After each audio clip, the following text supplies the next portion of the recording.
I'm sure you've heard the news. Ozempic is a drug. It's used to treat type 2 diabetes. It's been a bit of a game changer for many people. But some people using Ozempic have reported serious side effects. This has led to lawsuits. Ozempic works by mimicking a hormone in your body. This hormone helps regulate blood sugar. It also slows down stomach emptying. This can lead to weight loss, which is a nice bonus for some. But it also has a downside. Some people experience severe gastrointestinal problems. These side effects aren't just uncomfortable, they can be debilitating. Some people have even ended up in the hospital, and that's where things start to get legal. Subscribe to Pharmacist online for more updates. People are suing Novo Nordisk, the company that makes Ozempic. They claim the company didn't adequately warn them about the potential side effects. Imagine that. You take a drug to feel better, and it makes you feel worse. And you didn't even get a proper heads up? These lawsuits aren't just about individual cases. They're about holding a corporation accountable. Novo Nordisk made billions of dollars from Ozempic. Now, some people are saying they should pay for the suffering they caused. It's a classic David versus Goliath story. But in this case, David is armed with some pretty strong legal arguments. Two conditions keep popping up in these lawsuits: gastroparesis and ileus. Gastroparesis is a condition where the stomach slows down or stops emptying. It can cause nausea, vomiting, and feeling full quickly. Sound familiar?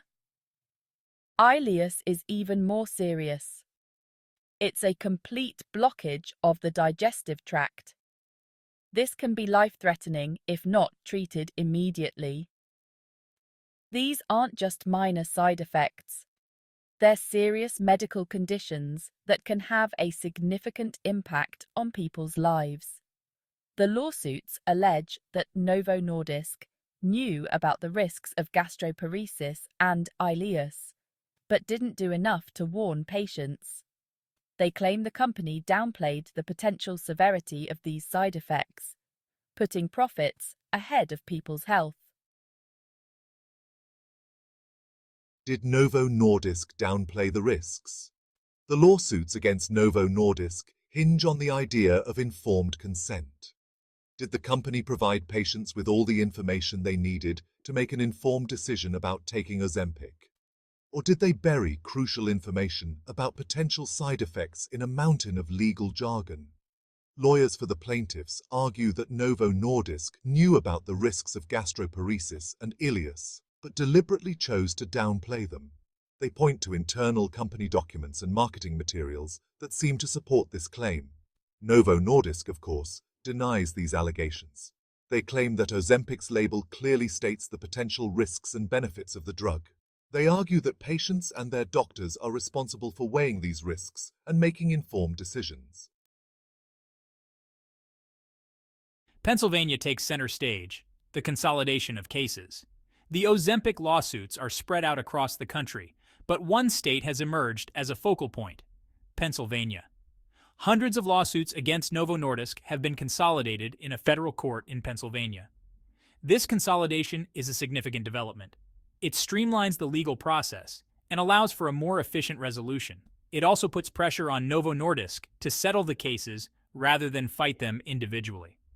The Pennsylvania cases are still in the early stages, but they're being closely watched by legal experts and the pharmaceutical industry alike. The outcomes of these cases could have far-reaching implications for future drug liability litigation. The future of Ozempic implications and predictions. The Ozempic lawsuits raise important questions about corporate responsibility and the pharmaceutical industry's obligation to protect patients. If Novo Nordisk is found liable, it could face billions of dollars in damages and be forced to make significant changes to its marketing and labeling practices. But the impact of these lawsuits extends far beyond Novo Nordisk. A victory for the plaintiffs could embolden other patients to come forward with their own claims against pharmaceutical companies. It could also lead to stricter regulations and increased scrutiny of new drugs. The Ozempic lawsuits are a stark reminder that even life-saving drugs can have unintended consequences. They highlight the need for transparency and accountability in the pharmaceutical industry, and they serve as a cautionary tale for patients and healthcare providers alike. Only time will tell how these legal battles will ultimately be resolved. But one thing is certain: the future of Ozempic, and perhaps the pharmaceutical industry as a whole, hangs in the balance. Stay informed and up to date with the latest in pharmaceutical news. Subscribe to Pharmacist Online today.